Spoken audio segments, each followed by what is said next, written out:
শ্রী গুরু জয়, শ্রী গুরু জয়, শ্রী গুরু জয়। দেবী মহামায়াকে অসুর নিধনের জন্য শিব তাহার শূল হইতে অপর এক শূল নিষ্ক্রমণপূর্বক দেবীকে অর্পণ করেছিলেন।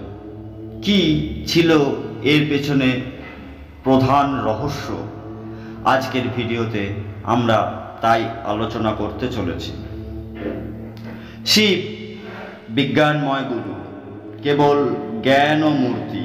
ত্রিশূল তাহার অস্ত্র, জ্ঞান শক্তি ত্রিপুটি। জ্ঞাতা, জ্ঞেয় এবং জ্ঞান, এই ত্রিপুটি হইয়াই জ্ঞানের বিকাশ হয়।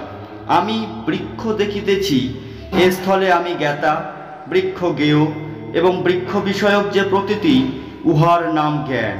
সাধারণত জ্ঞান এই ত্রিবিধভাবে প্রকাশ পায়। যেখানে জ্ঞান সেখানেই এই ত্রিপুটি। তাই শিবের হস্তে সবসময় একটা ত্রিশূল বিরাজিত।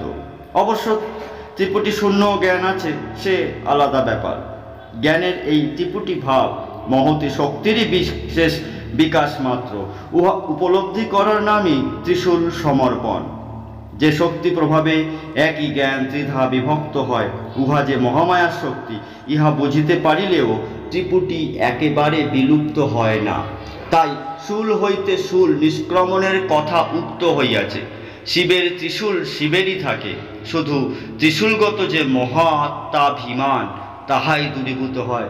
ওহে কৌতূহলী সাধক, যদি তুমি দেখো তোমার অখণ্ড জ্ঞান প্রতিনিয়ত রূপ রসাদি বিষয়াকারে এরকম প্রতিভাত হয়ে গিয়ে জ্ঞাত্রী, জ্ঞেয় এবং জ্ঞানরূপে তিনটে ভাগে বিভক্ত হচ্ছে, যিনি ওইরূপ ত্রিপুটি নিয়ে আত্মপ্রকাশ করিতেছেন তিনিই মা মহামায়া দেবী।